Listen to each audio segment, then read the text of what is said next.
وہ جو ایک ہم نے حدیث سنی ہے، اس کا میں خلاصہ پھر سے بیان کر دیتی ہوں، اس کو ہم نے اتنا مس یوز کیا ہے، جس کی کہانی کہ جو حضرت عائشہ والی حدیث تھی کہ انہوں نے نبی صلی اللہ علیہ وسلم سے پوچھا تھا، کیونکہ اس زمانے میں لوگ مسلمان ہوئے اور نئے نئے لوگ مسلمان ہوتے تھے، تو یہ دیہاتی مسلمان تھے تو حضرت عائشہ نے پوچھا نبی صلی اللہ علیہ وسلم سے کہ ایک شک ہوتا ہے کہ مے بی یہ صحیح طرح سے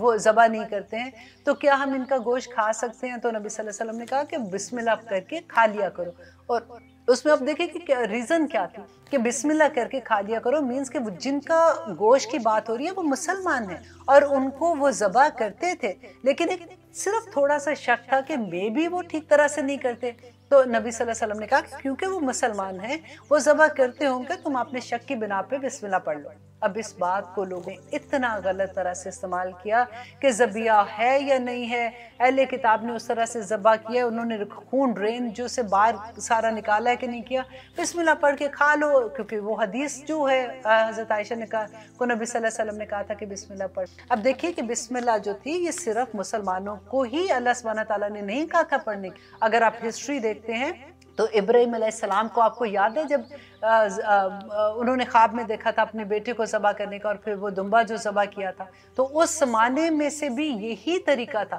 شریعت نہیں بدلی اس کے بارے میں، جتنے نبی آئے ہیں ان کی شریعت میں ذبح کرنے کا یہی طریقہ تھا کہ خون بہاتے۔ اب دیکھیں یہاں پہ بھی اگر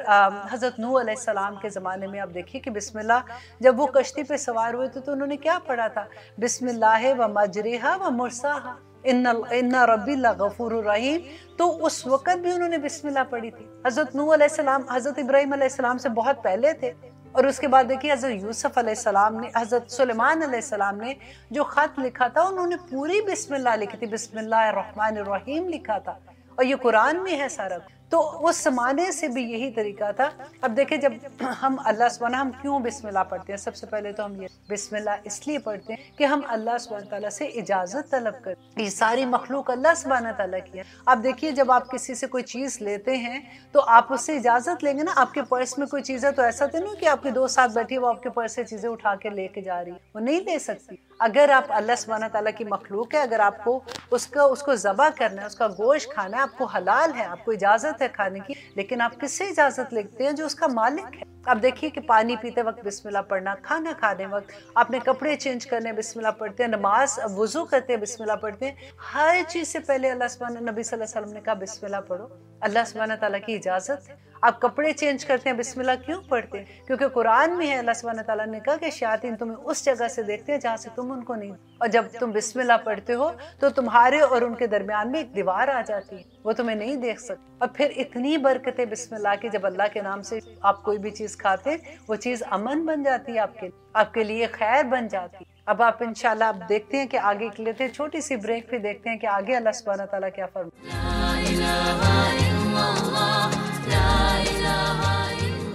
آپ دیکھ رہے ہیں قرآن میں زندگی۔ الحمدللہ ہم نے المائدہ سورہ کی آیت نمبر 4، جس میں اب دیکھیے اللہ سبحانہ تعالیٰ کہیں وَاتَّقُوا اللَّهَ، اللہ سے ڈر جاؤ۔ تقویٰ کیا ہے؟ دیکھیے حضرت عمر کی وہ بات آپ کو یاد کہ حضرت عمر کو کسی نے پوچھا تھا کہ تقویٰ کیا ہے، تو انہوں نے کہا تھا کہ ایک